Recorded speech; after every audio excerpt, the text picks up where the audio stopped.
And it's been a wild and wet day. For more on the weather, here's Kearney. Thanks, Bridget. We've had a bit of everything and it hasn't been very pleasant, but it did come with a bit of a light show. And plenty of rain too. The Otways copped up to 90 millimetres, while in Melbourne's southeast, suburbs like Oakley and Springvale were drenched with 40 millimetres in less than half an hour. It was warm overnight. Temperatures were generally 4 to 8 degrees above the January average. That cool change came early in the Wimmera and southwest districts, bringing with it a dip in temperatures. Some parts were as much as 8 degrees below average. Melbourne hit a top of 32.8 just after midday. Thankfully, for those of us over this heat, it's dropped 10 degrees since then.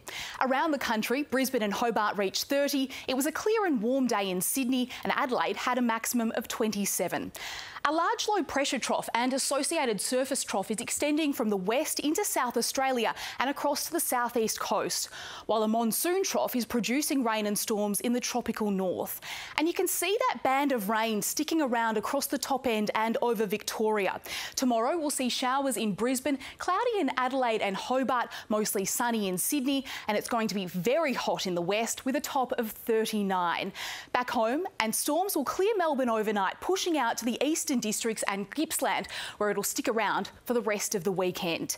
It'll remain humid in the north and the east with some isolated showers through central and western parts of the south of the Divide, while it'll be mild and mostly cloudy day in the south. On the bays, winds southerly up to 15 knots, waves around a metre. There's no longer a severe thunderstorm warning for Melbourne, but it remains in place across much of the state, while there's a minor flood warning for several rivers.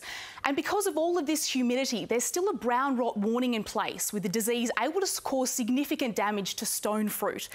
Cooler conditions will be felt into the weekend. Tomorrow, we're expecting an early shower or two, with a top of 24 in the city.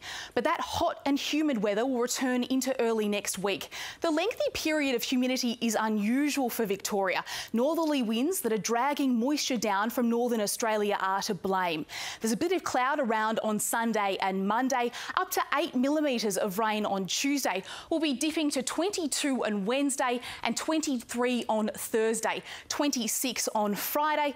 And that is all from me, Bridget. I am very glad this hot weather is leaving us and these storms leaving Melbourne too. Me too. Thanks, Annie. And that's it for this evening's bulletin. Have a great night.